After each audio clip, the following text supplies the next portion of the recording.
네, 하나님이 사랑하시는 우리 비산동교회 성도님들, 지난 한 주간 동안 평안하셨습니까? 네, 새해가 밝았고 우리 첫 주일 예배를 이렇게 하나님 앞에 올려드리게 되었습니다. 오늘 이 시간은 우리 비산동교회가 2026년에 어떠한 방향으로 어떠한 길로 나아가는지 이 말씀을 통해서 함께 살펴보는 시간을 갖도록 하겠습니다. 2026년이 힘차게 시작이 되었습니다. 그런데 들려오는 뉴스들을 보면은 이렇게 꼭 좋은 소식만은 들려오는 것은 아닌 것 같습니다. 2026년 위기설, 한국 경제 풍정등화다, 이러한 그 뉴스들이 여기저기서 나오고 있는 것을 볼 수가 있습니다. 그래서 2026년의 시작과 어울리는 단어가 있다면 위기라고 이렇게 할 수 있을 것 같습니다. 그래서 저도 오늘 오전에 신문을 또 이렇게 보는데 이런 뉴스도 올라와 있더라고요. 바바 반가라는 어떤 예언자가 있는데 9.11 테러도 맞추고 그랬다고 합니다. 어찌됐든 간에 이 사람이 했던 예언을 신문에 그것도 이게 주요 일간지에서 그거를 이렇게 썼는데요. 그 내용이 뭐냐, 예언이 한번 잘 들어보세요. 이 예언을 하더라고요. 2026년에 이런 일이 일어난대요. 전 세계적으로 대규모 분쟁이 있고 심각한 경제 침체가 있고 지구적으로 자연재해가 있고 외계 생명체와 접촉이 있을 것이다, 이렇게 예언을 했습니다. 이 예언을 제가 이렇게 들으면서 생각드는 것은 이런 거면 나도 하겠다라는 생각을 합니다. 그렇지 않습니까? 이 정도면 저도 할게요. 올해에 전쟁이 있을 겁니다. 자연재해가 있을 겁니다. 저도 하겠습니다. 그런데 왜 이러한 예언들을 이렇게 신문에 싣고 사람들이 이렇게 보게 되고 공감을 하게 되는 걸까요? 이유는 이 예언이 하나같이 위기를 얘기하고 있기 때문에 그렇습니다. 많은 사람들이 올 한 해는 참 위기의 한 해가 될 것 같다라는 그 마음이 있고 그러한 것들을 얘기하니까 사람들이 많이 공감하면서 보게 되는 것 같습니다. 대한민국의 시작이 위기로 이렇게 시작되고 있는 것 같은데요. 여러분, 교회는 어떠합니까? 교회도 올해는 위기입니다. 여러분, 이 말 들어보셨습니까? 한 해에 문 닫는 교회가 3,000곳이다, 이런 있는데요. 여러분, 놀라긴 이릅니다. 이거는 2019년 통계입니다. 코로나 이전이에요. 코로나 이전에 문 닫는 교회가 3,000곳이었다라고 통계가 나왔고, 코로나 이후에는 그 속도가 급속하게 늘게 되었습니다. 최근에 통계를 보니까 70%의 교회가 존립을 걱정하고 있다, 이런 통계가 있습니다. 여러분, 교회 많다고 예전에 막 그랬죠. 왜 이렇게 교회가 많아? 이제 70%의 교회는 존립을 지금 걱정할 만큼 굉장히 위기 속에 있다는 것을 알려주고 있습니다. 이렇게 교회도, 우리의 신앙도 참 많은 위기가 있는 것이 지금 새해 시작임을 느끼게 됩니다. 근데 여러분, 잘 아시겠지만 위기라는 것은 늘 찾아왔습니다. 올해만 위기였습니까? 작년은 위기 없었습니까? 그 재작년은 어떻습니까? 위기라는 것은 늘 우리에게 찾아옵니다. 마치 배가 항구를 떠나서 목적지로 갔을 때 파도가 치기도 하고 큰 파도가 일렁이기도 하고 바람이 크게 불기도 하듯이 위기는 수시로 우리에게 찾아옵니다. 근데 이 위기가 찾아올 때 중요한 게 있습니다. 위기가 찾아올 때 우리가 이렇게 되면 이게 진짜 위기예요. 바람이 불고 파도가 치는 것도 위기지만 사실은 이것이 진짜 위기입니다. 길을 잃어버리는 거죠. 배가 항구를 떠나서 목적지로 가야 되는데 방향을 잃고 길을 잃어버린다면 이것이야말로 진짜 위기 아닙니까? 파도가 치고 바람이 불어도 자기가 가야 할 길과 방향을 안다면 그래도 버텨내면 목적지에 도착을 합니다. 그런데 바람과 파도에 의해서 내가 길을 잃는다면, 내가 방향을 잃는다면 이것이야말로 진짜 위기라고 할 수 있습니다. 그러므로 우리는 위기 속에 꼭 생각해야 될 것이 있습니다. 그게 뭡니까? 바로 방향과 길입니다. 우리가 가는 이 방향이 맞는지, 내가 가는 이 길이 옳은 길인지 우리는 늘 점검해 볼 수 있어야 합니다. 저는 교회를 또 이렇게 목양하는 목사입니다. 그렇기 때문에 교회가 위기에 있을 때 70%의 교회가 존립을 걱정하고 있는 이 시간 속에서 제가 고민하는 것은, 제가 살펴봐야 될 것은 다른 게 아닙니다. 바로 이거죠. 교회가 가야 할 길이 어디냐는 거죠. 교회는 어떠한 방향으로 가야 되냐, 교회는 어떠한 길로 가야 되냐를 저는 이것을 계속 생각해야 됩니다. 그래서 우리 비산동 교회가 길을 잃어버리지 않게 하는 것, 이게 목사가 해야 할 가장 중요한 일입니다. 우리 교회에 위기가 올 수 있죠. 바람이 불 수 있고 어려움이 올 수 있습니다. 그런데 목사가 길을 잃어버린다면, 제가 여러분들에게 제시하는 것이 올바른 길이 아니라면 이거야말로 진짜 위기 아니겠습니까? 그래서 우리는 위기가 와도 길은 잃으면 안 됩니다. 위기가 와도 방향은 헷갈리면 안 된다라는 것입니다. 자, 그러면 우리 인생의 이 길, 우리 교회가 나아가야 할 이 길을 어떻게 우리가 잘 알 수 있을까요? 예수님이 이런 말씀하셨거든요. 같이 한번 읽어보겠습니다. 시작. 예수께서 이르시되 내가 곧 길이요 진리요 생명이니 나로 말미암지 않고서는 아버지께로 올 자가 없느니라. 우리는 이 말씀을 통해서 예수님이야말로 우리의 삶의 길이시다 라는 것을 믿음으로 살고 있습니다. 위기가 오고 바람이 불고 바람이 그 파도가 칠지라도 예수님이 알려주신 그 길로만 간다면 어느 순간 어느 때에 주님이 이루어 주시는 놀라운 그 도착지에 우리가 다다르게 될 수 있다라는 사실입니다. 그럼 교회도 똑같습니다, 여러분. 교회도 중요한 것은 이 사람이 말하는 교회, 저 사람이 말하는 교회, 제가 공부 열심히 해가지고 발견한 이게 교회다, 그게 아닙니다, 여러분. 그거는 그냥 저의 하나의 생각에 불과한 거죠. 교회가 길을 잃지 않기 위해서는 바로 예수님이 말씀하시는 교회의 길로 반드시 가야 됩니다. 예수님이 말씀하시는 교회.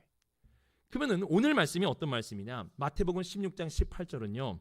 예수님이 말씀해 주신, 친히 말씀해 주신 교회가 나아가야 할 길에 대한 말씀입니다. 이거는 저의 얘기가 아니에요. 예수님이 친히 말씀해 주신 교회의 길입니다. 주님이 이렇게 약속하셨습니다. 너희가 이 길로만 가면, 이렇게 약속해 주셨는데 같이 한번 읽어볼까요? 시작. 음부의 권세가 이기지 못하리라. 이 약속을 주셨어요. 저는 이 약속을 믿습니다. 그래서 주님이 알려주신 이 길로 올 한 해 우리 성도들과 함께 나아가고자 합니다. 우리가 이 길을 끝까지 고수한다면은 우리 입산동교회는 음부의 권세가 이기지 못하는, 음부의 권세를 이길 수 있는 그런 교회가 될 줄로 믿습니다. 자, 그러면 주님이 말씀하시는 이 교회의 길은 무엇인가? 오늘 말씀은 두 가지를 우리에게 알려줍니다. 한번 따라해 보시겠어요? 내 교회, 이 반석, 이 두 가지입니다. 내 교회 그리고 이 반석, 이 두 가지가 바로 주님이 말씀하신 교회의 길입니다. 먼저 내 교회에 대해서 살펴볼 텐데요. 우리 18절 말씀 같이 한번 읽어보겠습니다. 시작. 또 내가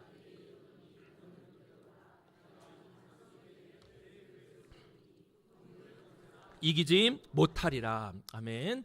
여러분, 분명히 주님께서는 여기 내 교회라는 말씀을 하셨습니다. 내 교회. 자, 그러면 여기 내는 누구를 가리키는 것일까요? 내는 보통은 우리라고 생각할 수 있을 것 같아요. 우리 아니냐, 우리들의 교회 아니냐, 또 목회자들의, 또 우리 장로님들의, 또 우리 성도들의 그런 교회가 아니냐라고 생각할 수 있는데, 여러분 다 아시죠? 아닙니다. 우리들의 교회가 아닙니다. 여기서 말씀하고 있는 내 교회는 본문에서 말씀하고 있듯이 내가 내게 이르노니, 내는 여기서는 예수님이죠. 내가 내게 이르노니 너는 베드로라. 내가 이 반석 위에 내 교회를 세우리니, 즉 예수님의 교회를 세우시겠다는 겁니다. 그래서 여기서 말하는 내 교회는 같이 한번 옆에 거 읽어볼까요? 시작. 주님의 교회라는 뜻입니다. 주님의 교회가 되어야 돼요. 교회는요, 우리가 철저하게 지키고 나아가야 될 교회의 길이 있습니다. 이거는 잊어버리면 안 돼요. 요거 잃어버리는 순간 끝나는 겁니다. 그게 뭡니까? 우리 아래 거 같이 한번 읽어볼까요? 시작. 교회의 주인은 예수 그리스도라는 것입니다. 이 길을 잃어버려서는 안 됩니다. 여러분, 무너지는 교회의 특징이 뭔지 아세요? 무너지는 교회의 특징은 교회의 주인이 사람이 되는 경우입니다. 즉 누군가의 교회가 되는 순간 교회는 무너질 수밖에 없습니다. 왜 그렇습니까? 우선 길을 잃어버리는 거예요. 사람이 교회의 주인으로 올라서는 순간 그 교회는 길을 잃고 방향을 헤맬 수밖에 없습니다. 왜냐하면 그것이 주님이 알려주신 교회의 길이 아니기 때문에 그렇습니다. 또 어떤 교회는요, 어떤 목회자가 아주 카리스마 있고 사역을 잘해가지고 아주 부흥한 그런 교회들이 있습니다. 그래서 성도들이 우리 목사님이 이 교회의 주인인 것처럼 생각하는 그런 교회들이 있습니다. 그 교회도 무너질 수 있습니다. 왜 그렇습니까? 아무리 목사가 대단하고 엄청난 카리스마를 가져도 무너질 수밖에 없습니다. 왜 그렇습니까? 모든 사람은 결국 그 자리에서 내려와야 할 때가 있기 때문에 그렇습니다. 제가 이렇게 지금 젊어서 열심히 사역하지만 저도 언젠간 여기서 내려와야 할 때가 있는 겁니다. 그렇기 때문에 이 사람을 중심으로 해서 교회의 주인이다, 저 사람을 중심으로 해서 교회를 세워가게 되면 그 사람 언젠간 내려와야 되거든요. 그러면 그때부터 교회는 무너지기 시작하는 겁니다. 그러므로 무너지지 않는 음부의 권세를 이기는 교회가 되기 위해서는 반드시 이러한 교회의 길을 가야 됩니다. 우리 아래 거 같이 한번 더 읽어보겠습니다. 시작. 주님의 교회. 이 길을 반드시 가야 됩니다. 그럼 어떻게 우리 비산동 교회가 이 주님의 교회로 세워갈 수 있을까요? 여러분 어떻게 하면 됩니까? 원리는 간단합니다. 주님의 교회로 세우는 원리는 아주 간단합니다. 그게 뭔지 아십니까? 우리 아래 거 같이 한번 읽어보겠습니다. 시작. 주인 정신이 아닌 청지기 정신. 여러분 이렇게 하시면 돼요. 교회에는요 사람이 주인이 되는 경우는 없습니다. 주인 정신이 아닌 청지기 정신으로 신앙생활하면은요 교회의 주인은 예수 그리스도 주님의 교회가 될 수 있는 것입니다. 제가 비산동 교회 이 담임 목사로 이제 우리 사무연회 때 해가지고 담임 목사로 이제 어떻게 보면은 딱 되고 나서 주님이 저에게 계속 해주신 말씀이 있습니다. 그 전부터 하셨어요, 사실은. 그러니까 담임 목회자로 되기 전부터 계속 저에게 주신 말씀이 있는데요. 제가 그래서 처음으로 우리 어른들 앞에서 설교했던 주제가 있습니다. 왜냐하면 주님이 계속 이 단어를 저에게 아주 귀에 못이 박히도록 말씀하셨기 때문에 그렇습니다. 그 단어가 뭐냐? 종이었습니다. 종. 너는 종이다, 종. 너는 종으로 부름을 받은 것이지 주인이 아니다. 이거를 계속 얘기하셨어요. 그래서 제가 얼마나 주님이 많이 말씀하셨는지 첫 설교를 제가 이 종과 관련된 설교를 했습니다. 첫 단추가 종이었어요. 왜냐하면 주님이 저를 섬기는 자로 종으로 부르셨기 때문에 그러합니다. 여러분 한번 생각해 보세요. 제가 비산동교회 담임이 되고 나서 주인 행세를 한다. 제가 그때부터 우리 성도들을 나의 소유로 생각하면서 제가 주인으로 사역한다면은 우리 교회 어떻게 됐을까요? 아마 지금 이렇게 우리 성도님들 많이 앉아 계시는데 이렇게 될 수가 없습니다. 교회 여기저기 문제가 일어나게 될 거고요. 교회마다 성도들의 불만과 불평으로 인해서 무너지기 시작하게 될 것입니다. 주님이 이걸 아셨기 때문에 우리 비산동교회를 너무 사랑하셨기 때문에 저에게 귀에 못이 박히도록 너는 종이다. 너는 종이다. 너는 섬기는 자다. 이렇게 말씀하신 거 아니겠습니까? 아까 어떤 분이 얘기해 주셨는데 종도 좀 요즘에는 좀 거룩한 언어로 쓰이는 것 같아요. 어떤 분이 저한테 그러시더라고요. 머슴 얘기하시더라고요. 딱 이게 맞는 것 같아요. 머슴. 진짜 머슴으로 그렇게 부름받은 거 아니겠습니까? 좀 무섭긴 하네요. 저 머슴처럼 너무 그러실까 봐. 진짜 여러분들을 섬기는 자로 저는 부름을 받았습니다. 이거를 잊어버리는 순간 교회는 무너지는 거예요. 그래서 우리는 반드시 이 청지기 정신으로 신앙생활을 해야 됩니다. 자, 그러면 청지기 정신을 하면은 어떠한 일이 일어납니까? 같이 한번 읽어보겠습니다. 시작. 주인으로 살면 내가 다스려야 하고 청지기로 살면 우리의 주인 되시는 예수님께서 다스려 주신다. 이게 얼마나 감사한지 몰라요. 우리가 주인으로 살면요 내가 은혜를 줘야 돼요. 이게 얼마나 어려운지 여러분 이거 생각해 보세요. 제가 어떻게 여러분들에게 은혜를 줍니까? 말도 안 되죠. 제가 사랑을 줘야 되는 거예요. 제가 교회를 책임져야 되는 거예요. 이게 너무 어려운 일입니다. 그런데 내가 청지기로 살면 주님이 은혜를 주시는 것이고 주님이 사랑해 주시는 것이고 주님이 책임져 주시는 거 아니겠습니까? 그래서 청지기로 살아야 되는 거예요. 청지기로. 근데 우리의 이 죄의 본성이요 청지기로 살게끔 만들지 않습니다. 그냥 내가 어떻게든지 주인 행세를 하려고 그렇게 우리를 만들어갑니다. 예를 들면 이런 거죠. 나의 삶, 나의 자녀들, 나의 것. 그래서 인생도 내 거고 나의 자녀들도 내 거고 또 나의 이런 물질이나 이런 소유도 다 내 거라고 여기면서 자연스럽게 그렇게 살게 됩니다. 여러분 그런데 이 세 가지의 공통점이 뭔지 아세요? 내 인생, 나의 삶, 나의 자녀들, 나의 것 공통점 뭔지 아세요? 다 내 마음대로 안 돼요. 그렇죠? 이 세 가지는 여러분 마음대로 되는 게 하나도 없어요. 인생 한번 볼까요? 저와 같은 이 인생, 여러분 인생 여러분 마음대로 되셨나요? 안 되잖아요. 제가 제 몸, 우리 성도님들 이런 얘기 저한테 많이 해주셨는데 목사님 몸이 내 마음대로 되지 않아요. 막 그랬어요. 제가 그 얘기 들었을 때 사실은 제 공감을 못했어요. 아니 몸이 내 마음대로 되지 내 몸인데 내 마음대로 되는 건데 왜 마음대로 안 된다 그러시지? 잘 이해가 안 됐어요. 그런데 제가요 여러분 아시겠지만 주일날 열심히 막 설교하다 목이 한 번 쉬었어요. 그때 이제 목감기가 이제 같이 와가지고 목이 완전히 쉬어버렸는데 그때 목소리가 안 돌아오는 거예요. 여러분 아시겠지만 제가 비산동교회에 있는 2012년부터 지금까지 목이 쉰 거 한번 들어보신 적 있습니까? 저 목 안 쉬거든요. 목 진짜 튼튼했거든요. 제 마음대로 다 됐습니다. 그런데요 한 번 딱 그러니까요 목이 안 돌아오는 거예요. 지금도요 제가 원래 높은 이렇게 잘 냈는데 까랑까랑하고 막 이렇게 됐는데 요즘에 이렇게 음이탈이 자주 일어납니다. 그래서 굉장히 지금 속상한데요 마음대로 안 되더라고요. 제가 그걸 이제야 이거 지금 깨닫고 있습니다. 얼마나 앞으로 많이 깨달을까요? 내 몸이요? 내 몸도 내 마음대로 안 되더라고요. 그렇지 않습니까? 그리고 자녀들 여러분 마음대로 됩니까? 대표적인 존재들이죠. 내 마음대로 안 되는 존재, 우리 자녀들 아니겠습니까? 애들이 크면 클수록 느끼는 게, 야, 얘네들은 내 품을 떠나는 존재지 나의 소유가 아니구나라는 것을 깨닫게 됩니다. 저도 저희 아이들이 크고 있지 않습니까? 예전에는 다 제 품에 있었습니다. 근데 크니까 이것들이 떠날 준비를 조금씩 하는 것 같아요. 저 같은 경우에는 아이들하고 스킨십 하는 거 정말 좋아하거든요. 예전에 뽀뽀도 많이 하고요. 막 껴 안아주고 막 그랬어요. 근데 애들이 크니까요, 이거를 거부하기 시작하더라고요. 큰애와 같은 경우에는 제가 뽀뽀하려고 달려들면 아마 집 나갈 겁니다. 걔는 자기가 안아줄 때 그냥 그래 이러면서 제가 이렇게 토닥토닥 해줄 정도, 이 정도지, 제가 입술을 갖다 대는 순간 걔는 집을 나갈 겁니다. 둘째 아들은 그냥 제가 하고 싶지가 않아요. 걔한테는 아무튼 남자끼리라 그런지 뭐 별로 뭐 그런 거는 아쉽잖아요. 근데 유일하게 저희 집에서 남은 게 막내입니다. 5학년이 됐어요. 얘는 아직 가능한 거예요. 제가 강제로 이게 뽀뽀를 할 수 있습니다. 그래서 제가 막 강제로 해요. 막 끌어다가 억지로 껴안은 다음에 막 입을 막 그 볼에다 들이댑니다. 그러면은 필사적으로 정합니다. 뽀뽀 안 하려고 필사적으로 우리 막내가 정합니다. 그래가지고 뽀뽀를 못 할 때가 참 많이 있어요. 그러면 제가 이제 너무 속상해가지고, 아휴, 난 누구랑 뽀뽀하냐 막 이러고 있으면은 얘가 아빠의 속상해하는 모습을 보고 와요. 그리고 저한테 이렇게 한마디 합니다. 한번 해. 막 이래요. 그러면 이제 제가 이제 고마워가지고 이렇게 뽀뽀를 합니다. 근데 그것도 올해까지예요, 여러분. 올해까지. 내년부터 될까요? 아유, 한 번 해도 이제 안 될 것 같아요. 애들 마음대로 안 되는 거 여러분 다 아시죠? 내 거 아니기 때문에 그런 거 아니에요? 그리고 여러분 돈이 뭡니까? 돈은 돌고 돌아 돈 아니에요? 물질이 내 마음대로 됩니까?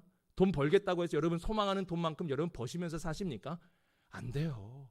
우리 주변에 내 거라고 생각했던 내 인생, 내 자녀들, 나의 어떤 물질들, 이 모든 것들 내 마음대로 되는 것 단 하나도 없습니다. 그래서 우리는 인생을 살면서 결국 깨달은 게 뭡니까? 결국 우리는 내가 주인이 아니라는 것을 그제야 깨달아요. 내가 인생의 주인이 아니라는 사실입니다. 우리는 청지기로 이 땅에 부름을 받고 오게 되었다는 사실, 바로 이 사실입니다. 그러므로 우리는 위기는 있지만 길은 잃으면 안 됩니다. 파도가 칠 거고 아이들 키우면서 얼마나 많은 위기가 있습니까? 애들 어떻게 키워야 될지 모르는 게 그 부모의 마음 아닙니까? 근데 뭐 잘 크긴 하는데 몰라요. 어떻게 키워야 될지 모르겠어요. 근데 여러분 이렇게 키워가면서 길은 잃으면 안 되는 거예요. 인생에 많은 위기가 찾아오지만 길은 잃으면 안 됩니다. 그게 뭡니까 여러분? 바로 우리 아래 겁니다. 같이 한번 읽어볼까요? 시작. 주님의 삶, 주님의 자녀들, 주님의 것. 바로 이 청지기라는 이 길은 잃으면 안 된다는 거예요. 우리는 이 땅에 청지기로 왔고 우리 주님께서 이 삶의 주인이시다.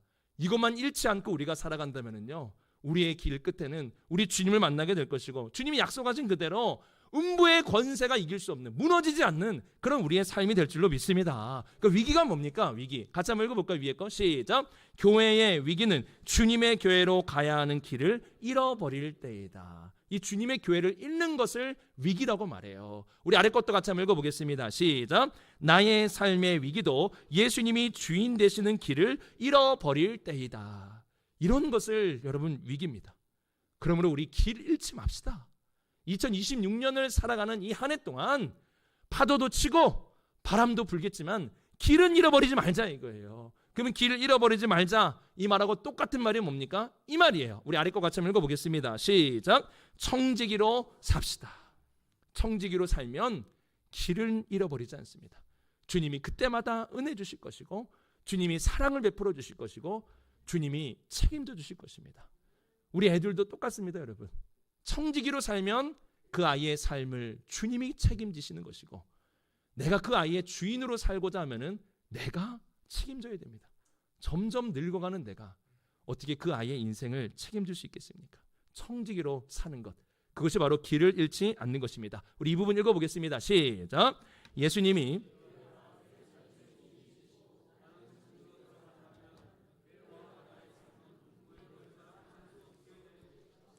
이 사실입니다. 청지기로 사는 것. 우리 입산동교회는 주인이 많은 것이 아니라 청지기가 많아지는 교회가 되기를 주님의 이름으로 축복합니다. 2026년 우리가 청지기로 산다면은 길은 잃어버리지 않게 될 것입니다. 자, 우리 1번 같이 한번 읽어보겠습니다. 시작. 나는 청지기이고 예수님이 주인 되시는 교회. 이게 바로 우리가 가야 할 교회의 길입니다. 자, 두 번째는 이 반석인데요. 사람 이름 같은데 이 반석. 오늘 말씀 18절 다시 한번 읽어보겠습니다. 시작. 또 내가 내게 이르노니 너는 베드로라. 내가 이 반석 위에 내 교회를 세우리니 음부의 권세가 이기지 못하리라. 아멘. 제가 이 반석에 대한 설교는 제가 최소한 2번 이상은 한 것 같아요. 작년부 하면서 2번 이상 설교했는데 그리고 성경 공부하면서 제가 굉장히 이거를 많이 강조하거든요. 근데 여러분 이 시간 기적을 경험하게 될 거예요. 처음 들어보는 느낌을 여러분 갖게 될 겁니다. 내가 언제 들어봤지 이거를? 막 이 생각이 이제 드실 거예요. 괜찮습니다. 또 들으면 되죠. 이거 굉장히 중요한 거예요. 주님이 말씀하신 교회에 나아갈 길이기 때문에 모르면 또 이 시간 들으시면 되는 겁니다. 자, 이 반석. 이 반석이 뭐냐? 보통 이제 생각할 때는 고린도서 10장 4절 그 반석은 그리스도시라라는 이 말씀을 가지고 그리스도가 교회의 반석이 아니냐 이렇게 생각할 수 있는데요. 물론 교회의 반석은 그리스도 맞습니다. 그리스도신데 여기 마태복음 16장 18절에서 말하는 반석은 그리스도를 가리키는 것은 아닙니다. 어떻게 알 수 있습니까? 여기 말씀 잘 보세요. 내 반석이라 그랬습니까? 이 반석이라 그랬습니까? 이 반석이라 그랬어요. 만약에 내가 내게 이르노니 너는 베드로라. 내가 내 반석 위에 교회를 세우겠다 그러면은 이거는 예수님이 맞죠. 그런데 뭐라고 합니까? 이 반석이라 그랬어요. 이 반석 위에 교회를 세운다라고 말씀하셨습니다. 그래서 이 말씀을 이 기준으로 해서 사실은 천주교와 이 기독교, 즉 이 개신교의 아주 중요한 차이점들이 생기게 되는데요.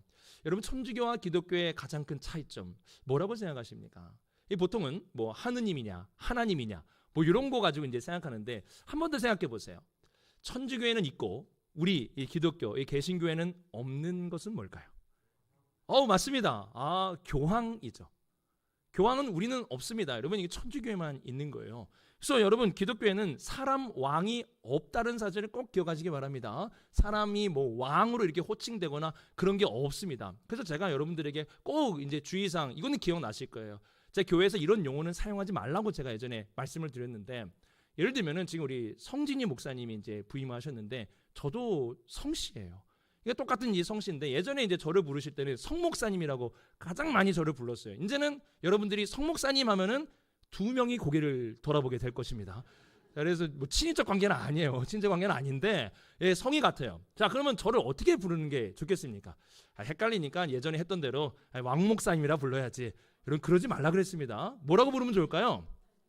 그렇죠. 뭐 담임 목사라는 좋은 호칭도 있고 조금 저랑 친근하고 싶으신 분은 태동 목사님 이건 좀 그래요. 그렇죠? 태동은 좀 그런 것 같고 성태동 목사님 이렇게 불러도 괜찮을 것 같습니다. 담임 목사라는 좋은 그런 호칭도 있지 않습니까? 그렇게 불러주세요.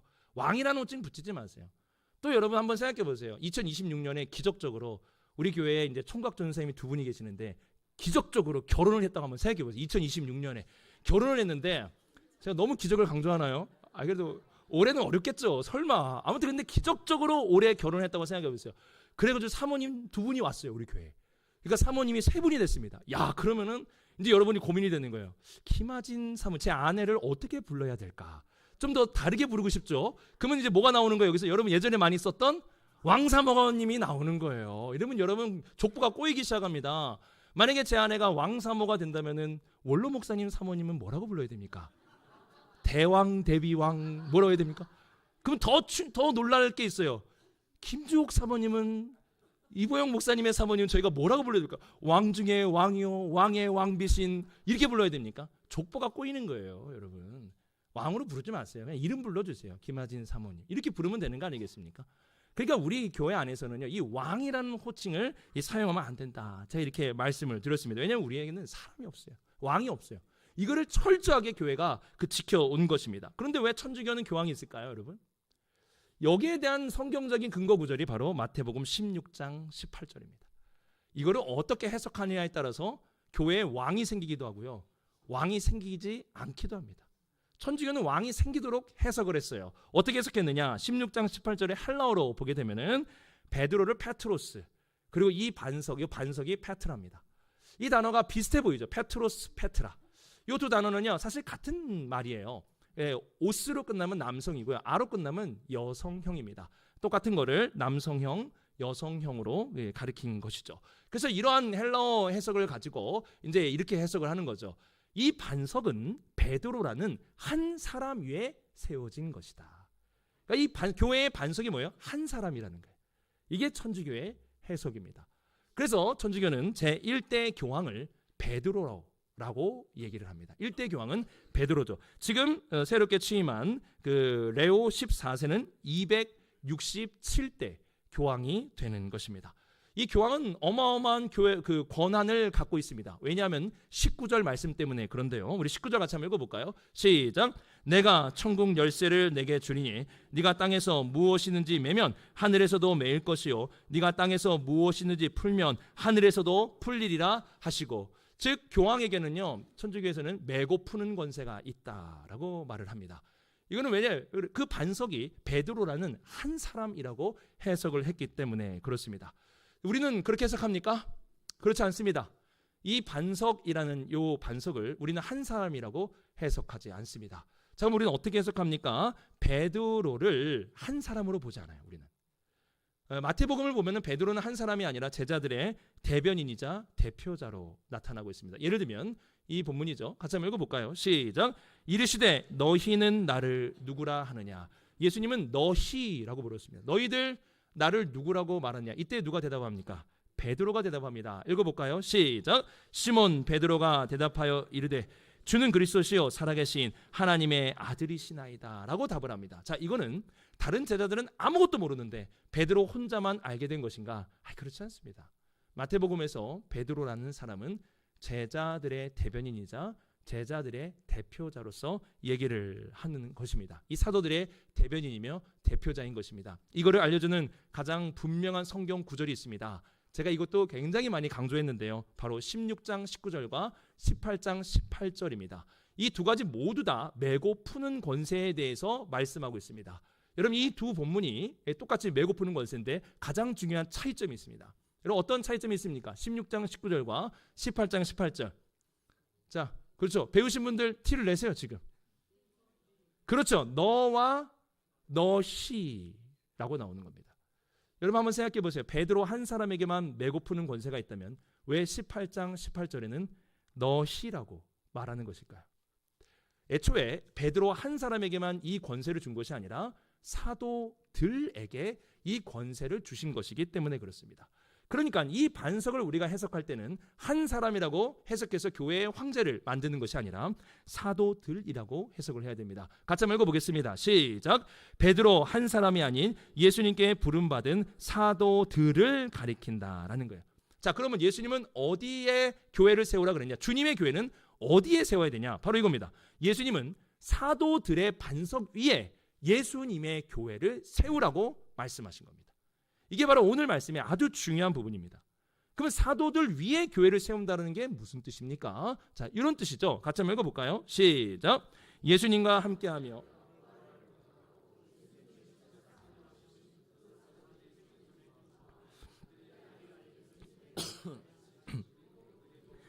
예수님의 삶 위에 교회를 세우는 것. 자, 이것이 정말 중요합니다. 예수님과 함께하면서 부활을 목격하고 예수님이 직접 사명을 주신 그 사도들이에요. 그 당시에 있었던 그 사도들이 전해준 복음, 우리는 그걸 믿는 겁니다. 그리고 그들이 알려준 예수님의 가르침을 우리는 듣고 있는 겁니다. 그리고 그들이 보고 배웠던 예수 그리스도의 삶을 교회에 구현해 냈거든요. 그 삶의 모습이 교회에 쭉 이렇게 내려오고 있습니다. 그 모습을 가지고 교회를 세우는 거예요. 예를 들면 이런 거죠. 여러분, 우리나라에 하나님이 몇 명 있다고 생각하십니까? 자기가 하나님이라고 생각하는 사람. 그리고 자기가 예수님이라고 생각하는 사람이 몇 명 있을 것 같습니까? 굉장히 많아요. 자기가 하나님이라고 생각하는 사람은 무려 20명이 있습니다. 그리고 자기가 예수님이라고 생각하는 사람은 50명이 있습니다. 자, 많죠. 현대 종교에서 이렇게 그 통계를 낸 건데, 많이 예를 들어서 어떤 사람이 오면서 교회에 딱 우리 교회 들어오면서 내가 예수 그리스도다라고 하면은 우리 어떻게 생각합니까? 저 정신 나간 사람 있나? 그렇죠. 신고할 거예요. 정신 질환자가 있는 것 같다. 우리는 그럴 겁니다. 우리는 자기가 오늘날 내가 예수라고 말하는 사람을 예수님이라고 믿지 않습니다. 왜 그렇습니까? 우리가 믿고 따르는 예수님은 2000년 전에 사도들이 증거한 그분이기 때문에 그런 것입니다. 이러한 것을 우리가 잘 분별할 수 있어야 됩니다. 우리가 믿는 믿음은, 우리가 예수님을 믿는다고 했을 때 그 믿음은 사도들이 증거해준 복음을 믿는 겁니다. 그것이 진리라고 보는 것이죠. 왜냐하면 예수님이 그 사도들의 터 위에 교회를 세우라고 말씀하셨기 때문에 그렇습니다. 자, 우리 이 부분 읽어볼까요? 시작. 사도들이 증거한 예수님 이외에 다른 예수님의 모습을 주장하면 우리는 그 존재를 예수님으로 믿거나 따르지 않는다라는 겁니다. 사도들이 증거한 그 예수 그리스도, 사도들이 증거한 그 예수 그리스도의 복음, 사도들이 보여준 그 예수님의 삶을 우리는 믿고 따르는 것입니다. 그거를 바로 교회라고 말하는 겁니다. 자, 그런데 문제가 있죠. 사도가 지금 있습니까 없습니까? 이 땅에. 여러분 눈에 보이게 있어요 없어요? 없단 말입니다. 송 목사는 사도가 아니라고 말씀을 드렸어요. 그러니까 사도들이 있으면 사도들의 가르침을 직접 듣고 그들의 모습을 직접 보면서 교회를 세우면 되는데 지금 없단 말입니다. 주님의 품 안에 있어요. 그럼 어떻게 우리가 교회를 세울 수 있습니까? 제가 이 부분에 대해서 고린도전서 9장 1절을 강의하면서 세 가지를 꼭 기억하시라고 말씀을 드렸습니다. 자, 정말 중요합니다. 같이 한번 읽어보겠습니다. 시작. 성경을 기준으로 목회자를 통해 온 교회가 사도성 위에 교회를 세운다. 이 세 가지예요. 성경을 기준으로, 그리고 목회자를 통해, 그리고 온 교회가 교회의 사도성 위에 교회를 세운다라는 겁니다. 여러분, 이 성경이 굉장히 중요합니다. 특히 사도들이 증거한 예수 그리스도에 대한 기록이 어디에 담겨 있습니까? 바로 신약 성경에 이 기록이 담겨 있습니다. 그러니까 우리는 예수님에 대해서 내가 상상해서 난 이런 분을 믿는다고 하는 게 아니에요. 우리는 신약 성경을 통해서 사도들이 증거한 그 예수님, 그 예수님을 우리가 믿음으로 사는 겁니다.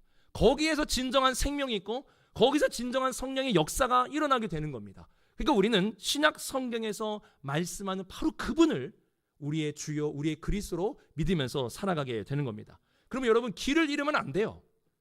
교회는 길을 잃으면 안 됩니다. 길을 잃지 않기 위해서 어떻게 됩니까? 우리 같이 한번 읽어볼까요? 시작. 성경이 기준이 되는 길. 이 기준이 흔들리면 다 잃어버리는 거예요. 우리가 믿는 예수 그리스도, 우리가 따라가야 될 예수 그리스도, 그분에 대한 명확한 그림이 있어야죠. 그분에 대한 명확한 지식이 있어야 되는 겁니다. 그거는 성경이 우리에게 제시해 주는 거예요. 그래서 성경을 우리는 가까이 하면서 성경을 많이 여러분 읽어야 합니다. 근데 문제가 뭡니까? 성도들이 성경을 잘 모른다는 거예요. 성경을 가까이 하고 있지 않다는 겁니다. 이단이요, 생겨나는 그 모습을 보면은 뭐 때문에 생겨나는지 아십니까? 성경 공부시켜준다고 성도들을 많이 미혹한다고 합니다. 성도들이 성경을 몰라요. 성경을 읽어도 그 기준이 없는 거예요. 아, 이렇게 읽어야 되는구나. 아, 이게 맞고 이게 틀리구나. 이 기준이 없습니다. 그래가지고 어떻게 되는 거예요? 이단이 성경 공부시키면서 미혹하는 거예요. 아무것도 모르니까, 아무 기준도 없으니까 헛소리를 해도, 내가 예수라는 말을 해도 처음에는 헛소리겠지 하다가 성경 공부 들어가면은 결국에 그분을 예수님처럼 믿고 따르는 거 아니겠습니까? 왜 그렇습니까? 기준이 없는 거예요, 기준이. 그래서 한스킹이라는 그 교회론학자가 이런 말을 했습니다. 교회가 소홀히 한 곳에 이단이 등장한다. 이단이 성경을 강조하는 이유가 뭐라고 생각하십니까? 성경이 기준이 되고 있지 않은 거예요. 우리의 삶이. 우리 교회가 성경이 기준이 되고 있지 않은 거예요.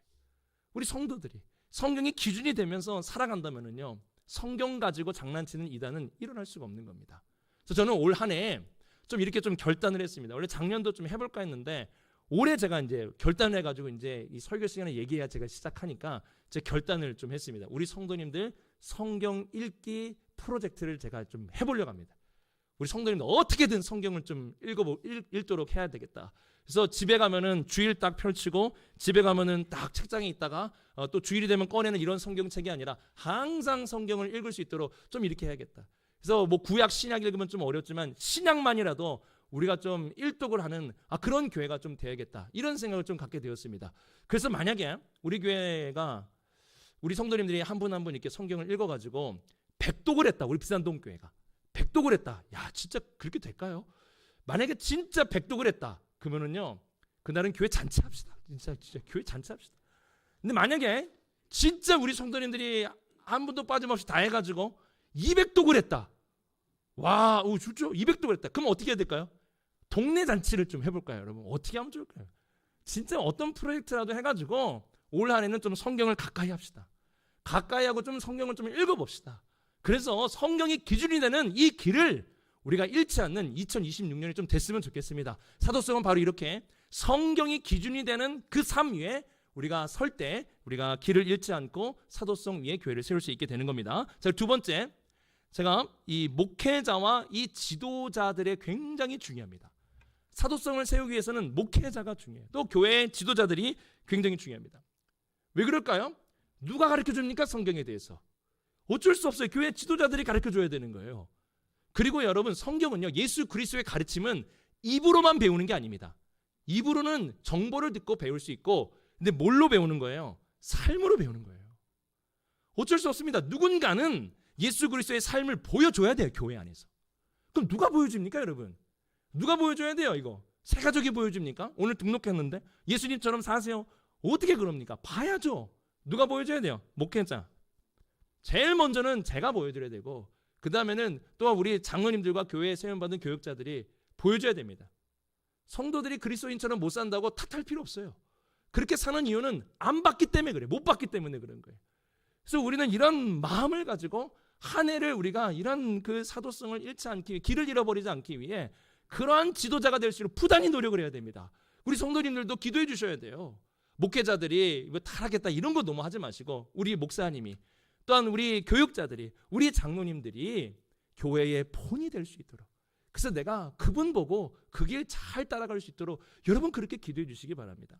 제가 최근에 어떤 성도님을 통해서 이 이야기 들었는데 너무 좋았어요. 저한테 이 얘기 하시는 거예요. 저의 신앙의 롤 모델이 있는데 어떤 누구누구 장로님입니다. 딱 이러시는 거예요. 그래서 또 궁금하실 분 계실 것 같은데, 그 어떤 장로님이 자기의 삶의 롤 모델이라는 거예요. 제가 그 얘기 듣고 정말 좋았어요. 왜냐하면 신앙생활은 그렇게 하는 거예요. 근데 제가 아니어서 좀 아쉽긴 했는데, 그때 저라고 얘기했으면 제가 좋았을 텐데, 아무튼 여러분 그렇게 하는 거예요. 누군가는 보여줘야 됩니다. 그래야 따라하죠. 그래야 그리스도의 삶을 사는 거 아니겠습니까? 바울도 이렇게 말했습니다. 같이 한번 읽어볼까요? 시작. 형제들아, 너희는 함께 나를 본받으라. 이거 불가능해 보이죠? 불가능한 것 같죠? 그런데 포기하면 안 되는 거예요. 이거 포기하는 순간 교회는 길을 잃습니다. 어떻게 배웁니까? 어떻게 합니까? 그래서 우리 이 부분도 읽어볼까요? 시작. 성경은 가르치는 입과 삶의 뒷모습으로 배우는 것이다 라는 거예요. 누군가는 이러한 통로가 되어줘야 됩니다. 이를 위해서 저를 세우신 것이고, 이를 위해서 직분을 주신 거 아니겠습니까? 우리는 이러한 마음을 가지고 우리가 포기하면 이 사도성을 세울 수가 없습니다. 목회자의 이 올바른 가르침을 통해서, 그리고 우리 장로님들과 교회 교육자들의 가르침과 그들의 삶을 통해서 나아갈 때 교회의 사도성은 든든히 서갈 수 있게 되는 겁니다. 자, 우리 이 부분 같이 한번 읽어보겠습니다. 시작. 목회자와 지도자가 성경을 가르치고 그리스도의 삶을 살아내는 길. 이거 포기하는 순간 길을 잃어버리는 거예요. 그러니까 우리 성도님들도 기도해 주세요. 2026년 또 우리 교육자들 위해서, 장로님들 위해서 많이 기도해 주시기 바랍니다. 어떻게 기도해 주시냐? 그리스도를 닮는 우리 교육자들 될 수 있도록, 우리 장로님들 될 수 있도록 그렇게 기도해 주시기 바랍니다. 그럼 어떻게 되는가요? 우리가 닮으면 여러분들이 따라할 수 있는 거예요. 그러면 교회가 든든히 서갈 수 있게 되는 것입니다. 자, 여기서 끝나지 않아요. 그러면 이제 목사님을 통해서, 장로님들 통해서 뭐 잘 세워지겠구나. 아닙니다, 여러분. 통해서예요. 이거를 잘 기억하셔야 돼요. 목사가 교회의 사도성을 세우는 게 아니라 목회자는 통해서예요. 통로라고요. 물론 이 통로가 중요하죠. 그런데 결국 세워야 될 것은 누구냐? 같이 한번 읽어볼까요? 위에 거 시작. 온 성도가 함께 사도성 위에 교회를 세워야 한다. 온 성도가, 여러분이 결국은 세워야 됩니다. 왜 성경이 기준이 되어야 됩니까? 왜 목회자와 교회 지도자들이 본이 되어야 됩니까? 여러분이 세워야 하는 것이기 때문에 그렇습니다. 성도들이 서지 않으면요, 교회의 사도성은 세워질 수가 없습니다. 목회자가 혼자서 교회 사도성을 세울 수 있을까요? 안 됩니다, 여러분.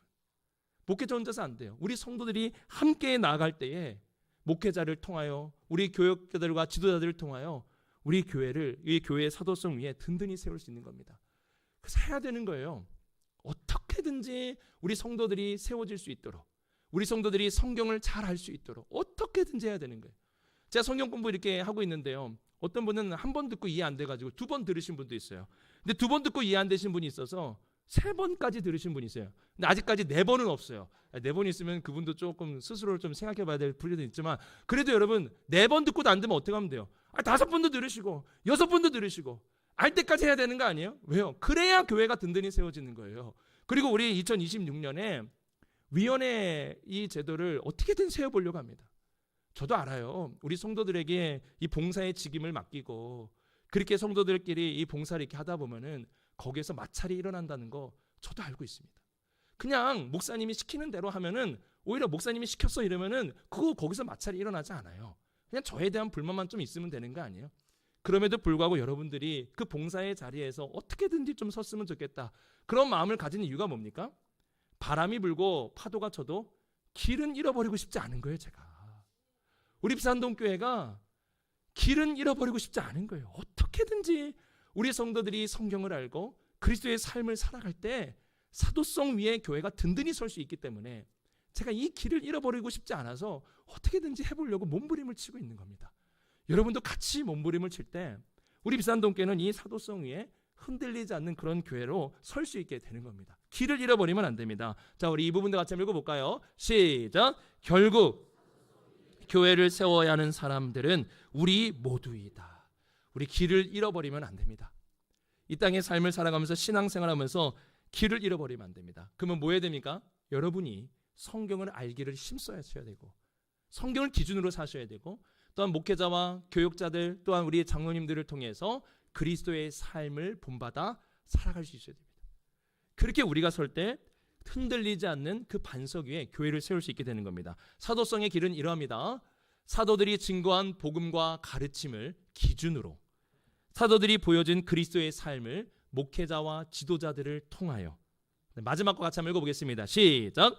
온 교회가 함께 사도성을 지킨다라는 것입니다. 자, 우리 이 부분 주황색 읽어보겠습니다. 시작. 사도들이 증거한 복음과 삶 위에 세우는 교회입니다. 우리 비산동교회 2026년에도 위기가 오겠죠. 또 여러분의 삶 가운데 파도가 또 치겠죠. 어떤 순간에는 모든 것을 포기하고 싶을 만큼 큰 위기가 닥쳐올 수도 있습니다. 그때 우리가 정신 차리고 생각해야 될 것은 길은 잃어버리면 안 된다는 거예요. 바로 나는 청직이라는 것. 바로 예수 그리스도가 나의 삶의 주인이 되신다라는 이 길을 잃어버리면 안 됩니다. 그리고 내가 사도적인 교회를 세워야 한다라는 이 사실, 성경이 기준이 되고 그리스도의 삶을 본받아 따라 사는 바로 이러한 사도적 교회를 세우는 바로 그러한 존재라는 사실을 잊으면 안 되는 겁니다. 주님의 교회, 사도성 위에 세우는 교회. 이러한 길을 향해 나아간다면 주님이 이러한 약속을 우리에게 해주셨습니다. 우리 다시 한번 읽어보겠습니다. 시작. 또 내가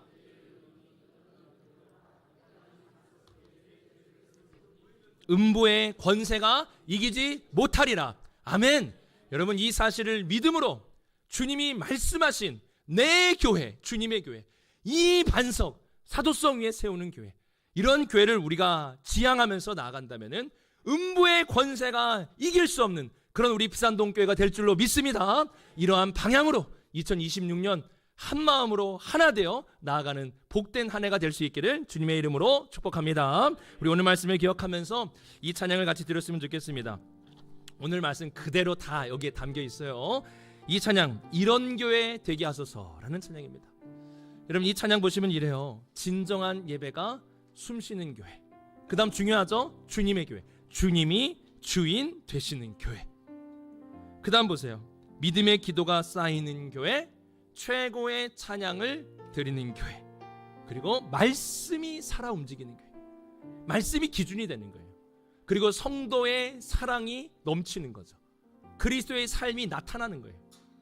교육자와 많은 교회 지도자들을 통해서 성도들이 성도의 사랑이 넘치는 교회를 나타내는 겁니다. 얼마나 좋습니까? 섬김과 헌신이 기쁨이 되어 열매 맺는 아름다운 교회.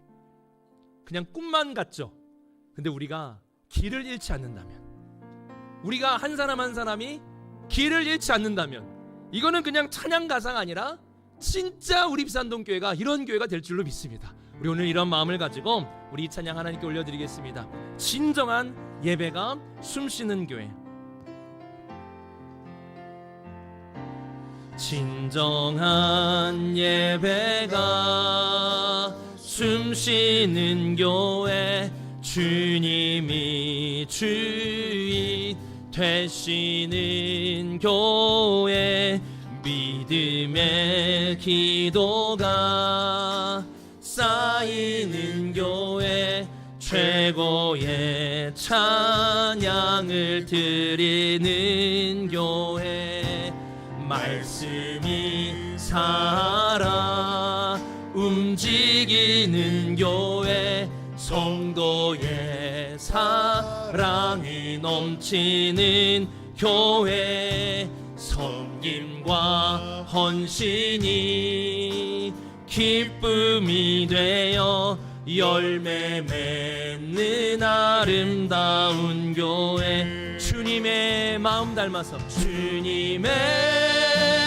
마음 닮아서 이웃을 사랑하는, 이웃을 사랑하는 교회, 주님의 영광을 위해서 빛 대신 주님 전하는 교회, 사랑의 불꽃이 활짝 피어나 날마다 사랑에 빠지는 교회, 주께서 사랑하는 우리 교회가 이런 교회 되게. 주님의 마음 닮아서, 주님의 마음 닮아서 이웃을 사랑하는 교회, 주님의 영광을 위해서 빛 대신 주님 전하는 교회, 사랑의 불꽃이 활짝 피어나 날마다 사랑에 빠지는 교회, 주께서 사랑하는 우리 교회가 이런 교회 되게 하소서. 자, 이 시간 기도합시다. 바람 불지 않게 해주세요. 파도 치지 않게 해주세요. 그게 아니라 우리 이렇게 기도합시다. 길을 잃어버리지 않게 해주세요. 2026년 하나님, 어떠한 파도가 치고 어떠한 바람이 불어도 길은 잃어버리지 않게 하여 주옵소서. 청지기로 살겠습니다. 청지기로 살면서 길을 잃어버리지 않게 하시고, 우리 입산동교회의 사도성을 지킴으로 내가 성경이 기준이 되고, 그리고 그리스도의 삶을 본받은 대로 그대로 살아내서 우리 입산동교회가 길을 잃어버리지 않는 그런 교회가 될 수 있도록 우리 시간 함께 기도하길 원합니다. 그래서 그냥 꿈만 같은 교회가 아니라 실제로 이 땅에 구현되는 그런 교회가 될 수 있도록 우리 이 시간 오늘 말씀 부여잡고 우리 주여 한번 부르시고 함께 기도하겠습니다. 주여, 하나님 아버지, 우리 입산동 교회 모든 성도들의 삶 가운데에 길을 잃지 않도록 이번 한 해 동안에 주께서 지켜주시옵소서. 한 해를 살아가는 이 땅의 삶에 파도가 칠 수도 있고 바람이 불 수도 있습니다. 그러나 우리 모든 성도들 이 땅의 삶을 살아가면서 길을 잃어버리지 아니하도록 주님께서 능력 가운데 붙들어 주시옵소서. 주님의 말씀 가운데 붙들어 주시옵소서. 주님의 이 놀라운 은혜 가운데 우리 모두를 붙들어 주시옵소서. 우리 이번 한 해 동안에 청지기로 살겠습니다. 우리 모든 성도들 청지기로 살아서 길을 잃어버리지 않게 하시고, 우리 모든 성도들 말씀이 기준이 되어 살아가서 길을 잃어버리지 않게 하시고, 우리 모든 성도들 교역자와 우리 교회 지도자들의 모습을 보면서 그리스도를 본받아 살아감으로 길을 잃어버리지 않게 하여 주시옵소서. 하나님, 그렇게 우리 입산동 교회가 길을 잃어버리지 않는 교회가 되어서 반석 위에 세운 교회, 음부의 권세가 흔들 수 없는, 이길 수 없는 그런 교회가 될 수 있도록 붙들어 주시옵소서. 그런 은혜와 능력으로 교회를 세워주시고 우리 성도들의 한 해 동안의 삶을 지켜 보호하여 주시옵소서. 그렇게 은혜 주시는 주님께 감사하며 기대하며 살아갑니다. 사랑이 많으신 하나님 아버지, 우리 한 해 동안의 삶에 파도가 칠지라도 바람이 불지라도 길은 잃어버리지 않게 하여 주시옵소서. 우리 모든 성도들이 청지기로 이 땅의 삶을 살아가서 나의 인생이 아니라 주님이 주신 인생이고, 나의 자녀들이 아니라 주님이 주신 자녀들이고, 나의 것이 아니라 주님의 것이라는 이 청지기 정신으로 살아가서 음부의 권세가 흔들 수 없는 그런 우리의 삶, 우리 입산동 교회가 되게 하여 주시옵소서. 또한 이 반석 위에 교회를 세우기에 힘쓰게 하여 주옵소서. 바로 이 사도성, 사도들이 남겨진 성경의 기록에 따라서, 그 기준에 따라서, 또한 목회자들의 삶과 교회 지도자들의 삶을 통해서 우리 비산동교회 모든 성도들이 성경을 기준과 그리스도의 삶을 본받음으로 비산동교회가 바로 이 반석 위에 든든히 서질 수 있도록 역사하여 주시옵소서. 어떠한 일이 있어도 무너지지 않게 하시고, 어떠한 일이 있어도 길을 잃어버리지 않는 2026년이 될 수 있도록 주께서 붙들어 주시옵소서. 그래서 2026년 끝자락에, 어떤 우리의 삶의 끝자락에, 어떤 주님이 다시 오시는 그 끝자락에 주님을 만나고 주님이 주시는 풍성한 은혜와 복과 영생을 누리며 살아가는 우리 모두가 될 수 있도록 인도하여 주옵소서.